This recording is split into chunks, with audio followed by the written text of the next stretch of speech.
Do we have another question? Hi.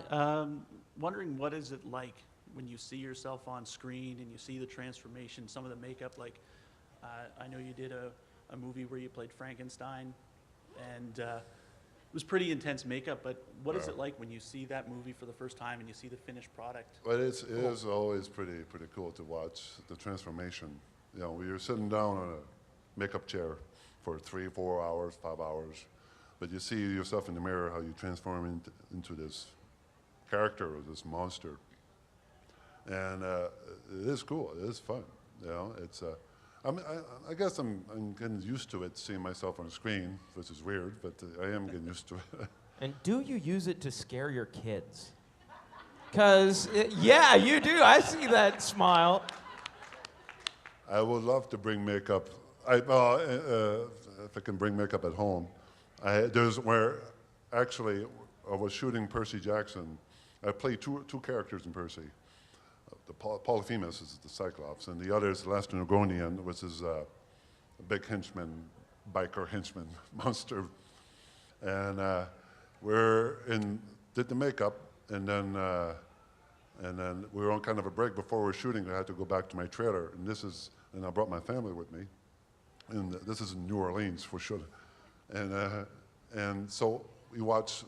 There's a picture of us watching TV. I remember watching Batman, the old Adam West Batman, with the whole makeup on, with my daughter in my lap, watching TV. So yeah, now, I like to scare people. That's the whole point. If I can scare people, you know, I did my job. If I can scare my family, they're hard to scare, though.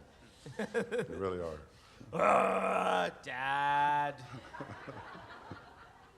Well, that worked when I was 5. At first, my daughter Mekadas, she didn't understand the whole film thing for me. At first, she was 3 or 4, close to 4 years old, and she didn't understand the whole film at the time, the whole acting thing. And when she first saw me in Sherlock Holmes, she hated me. Because I played a bad guy, and of course I was heard in Sherlock Holmes, which she loved. So she got a few films to get used to it, but she loves my roles now. So. Well, she understands that you're not actually the bad guy. No, she thinks she does. Yeah, she's a very clever girl. Wait till you have to start grounding her, then you'll be the bad guy again. Oh, can't say no. Big softy. So we have another question. Yes, can you tell us more about the strain and when we can expect to see it on TV? Well, yeah, the strain. Who knows about the strain? Okay.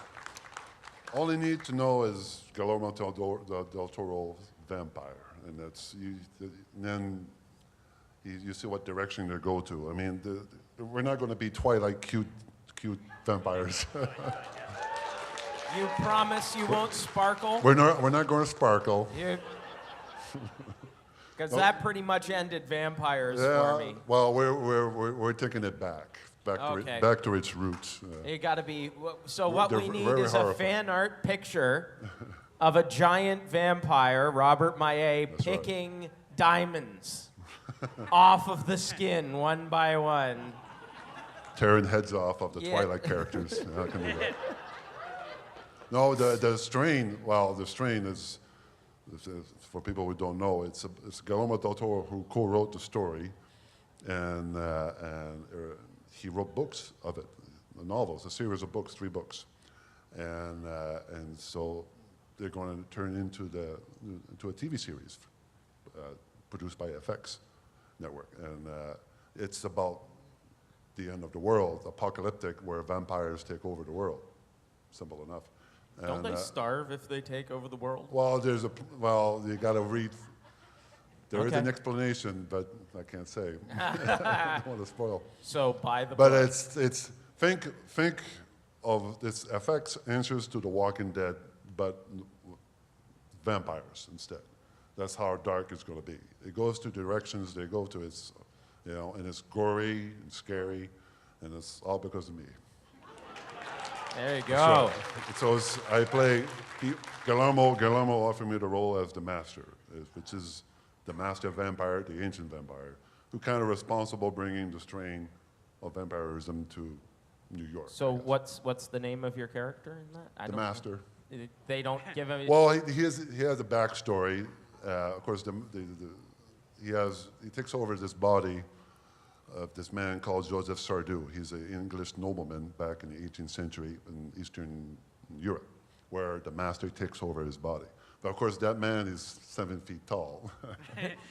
So that's why the Master is 7 feet tall, and that's why Guillermo offered me the role for it. So they're offering you to play an Englishman. Well, How's your not accent really. coming?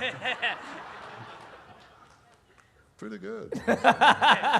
I'm going for French. He's a French. Oh, okay. But no, it's an amazing story. It's pretty epic, I would say. And Guillermo, we just shot it. We shot the pilot already. The pilot's been done, and Cool. yeah, which is cool. And then I'm supposed to return the end of the month actually to finish the rest of the season throughout the whole winter. And no, it's pretty. And Guillermo directed the pilot, and he's going to oversee the whole thing. So, you know, it's going to be an amazing series. You know, so I'm very excited to be part of it. You know, to work with those amazing people, amazing cast and crew. It's just amazing sets. It's awesome actually. But yeah, I think you're going to get coming out. I don't know. I'm guessing next year, probably next fall. I'm guessing. You know, but I'm not really sure. But look for it. Thank you. Did you have another one? Oh, okay. Wow. Okay. So, dang, vampires. So, do you have makeup for this? Like, do you have to get dressed up? I do. Okay. It's a lot of makeup actually. 3 hours of makeup. And then the wardrobe. I wear this huge costume wardrobe I have to wear. Weighs like 30 pounds. So, are you going to be like? Are we actually going to see a lot of you in this Well, series? the master is the lead villain of the story. Okay. So you'll see him throughout the story. Oh, Yeah, good. yeah. So we're actually. It's not going to be one episode. Yeah, No, and no, then it's it's the monster of the master. week. That's right. Oh No, wow. No, he's a very important part of the story. So I'm very. Yeah. Oh, that's great. awesome. I'm really happy. Thank you. I've read the books, and I'm a really big fan of the books, actually. Have you read the books, and how much does the show differ from the books? I have read the books, of course. I have, which is great. And it will follow closely to the TV series. Of course, books to TV or to film, they always have to make changes to compress other scenes. It's a different format. But what I've seen of the script already from the pilot follows very closely to the first book, Awesome. to Thank the you. opener, and so it's pretty exciting.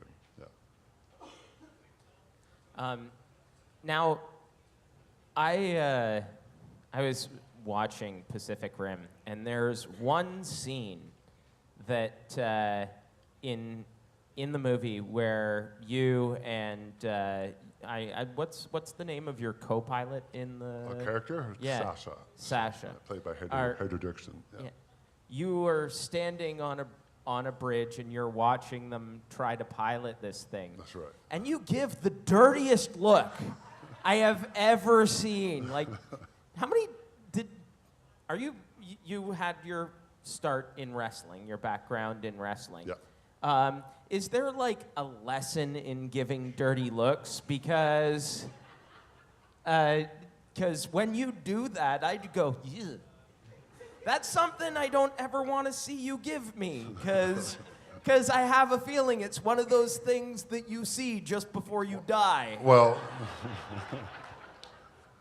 Well, I think it really came from wrestling. Because in wrestling, there's only two emotions you have in wrestling.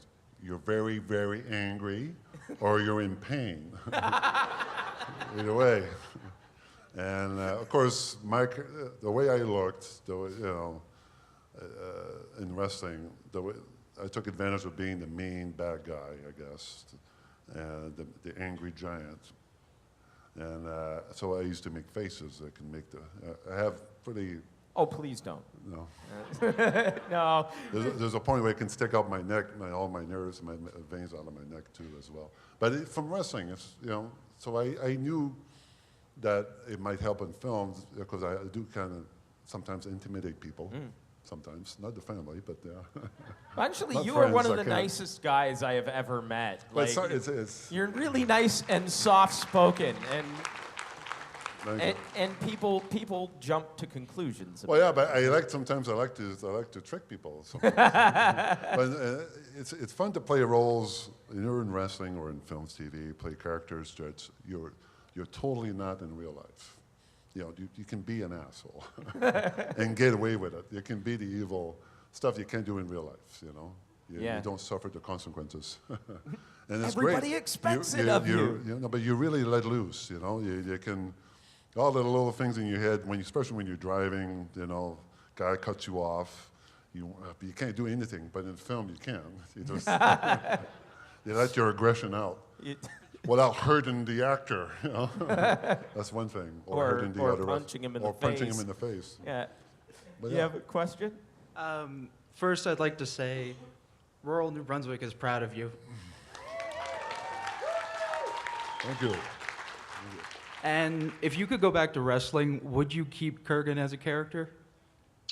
Yeah, I like Kurgan. Yeah, Kurgan's cool. No, Kurgan. I like the sound of Kurgan. I always liked the name. So no, I'll go back to Kurgan. People know me as Kurgan, of course, you know. So I can't. It's hard for me to change the name. But I mean, I used to be called I had a few names before. You know, especially when I started Maritimes, I was the Acadian Giant. Anything blank giant. Maritime, the French Giant, the Acadian, the Canadian, the Giant Lumberjack. Was just, my God. But Kurgan stuck. Because Kurgan, you know, so I was always proud to be Kurgan. Always happy to be Kurgan. Now, did you take that from Well, from a Highlander? Yeah. Not me. Yeah, it came from Highlander. You did. So Not that me, would- no. Somebody Oh. else, one of the writers of WWF, chose the name. Because There was a few names you definitely sort of inhabited that character from the way Clancy Brown did it in the original. Well, Clancy Highlander. Brown's a better actor than me. I think Yeah. he's a pretty cool actor. Well, I'm not here to compare you to Clancy Brown, but if he were here, I'm sure you could kick his ass. Well, that's it. I don't know. But no, it did come from the movie. Oh, okay. Well, I wondered. I've always wondered that. Oh, well, okay, I can go home now. I wasn't immortal, though. That's one thing. I wasn't. You're They didn't just have to cut saying my that head to off. throw us off. I get it. Hal-Con.